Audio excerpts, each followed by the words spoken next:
Nous sommes le samedi 14 novembre, vous écoutez le Flash L'équipe, bonjour. Un air de finale ce soir à Lisbonne. L'équipe de France retrouve le Portugal à 20h45 en Ligue des Nations. Il y a un mois, les deux sélections s'étaient quittées sur un match nul, 0-0, fermé et décevant. Mais cette fois, la première place du groupe, qualificative pour la phase finale de la compétition, est en jeu. Et puis les Bleus doivent rassurer après leur faux pas contre la Finlande mercredi. Mauvaise nouvelle en revanche, Mbappé est de nouveau incertain. Les cadres Griezmann, Pogba et Varane, à la peine en ce moment, sont très attendus. Eux, en revanche, ne rentreront pas sur le terrain. La rencontre entre le 15 de France et les Fidji, prévue dimanche en Coupe d'automne des Nations, a été annulée à cause de cas de Covid dans l'effectif fidjien.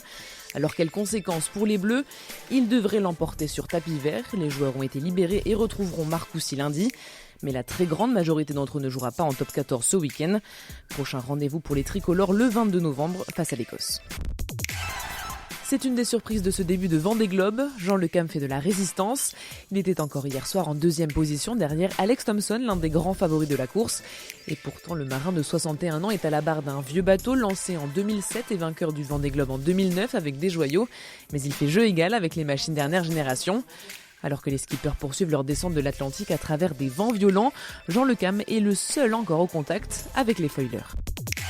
Une drôle d'année pour Fabio Quartararo. Après 2 victoires en début de saison, le Français a depuis accumulé les soucis. Moto capricieuse, mauvaise sensation, manque d'expérience. Résultat, à la veille de l'avant-dernier GP de la saison, le pilote de 21 ans compte 37 points de retard sur le leader Joan Mir. Alors même si mathématiquement le titre est encore possible, le Français n'a en réalité que peu d'espoir d'y parvenir. L'Espagnol a même l'occasion d'être sacré dès dimanche à Valence. Merci d'avoir écouté le Flash L'équipe. Bonne journée.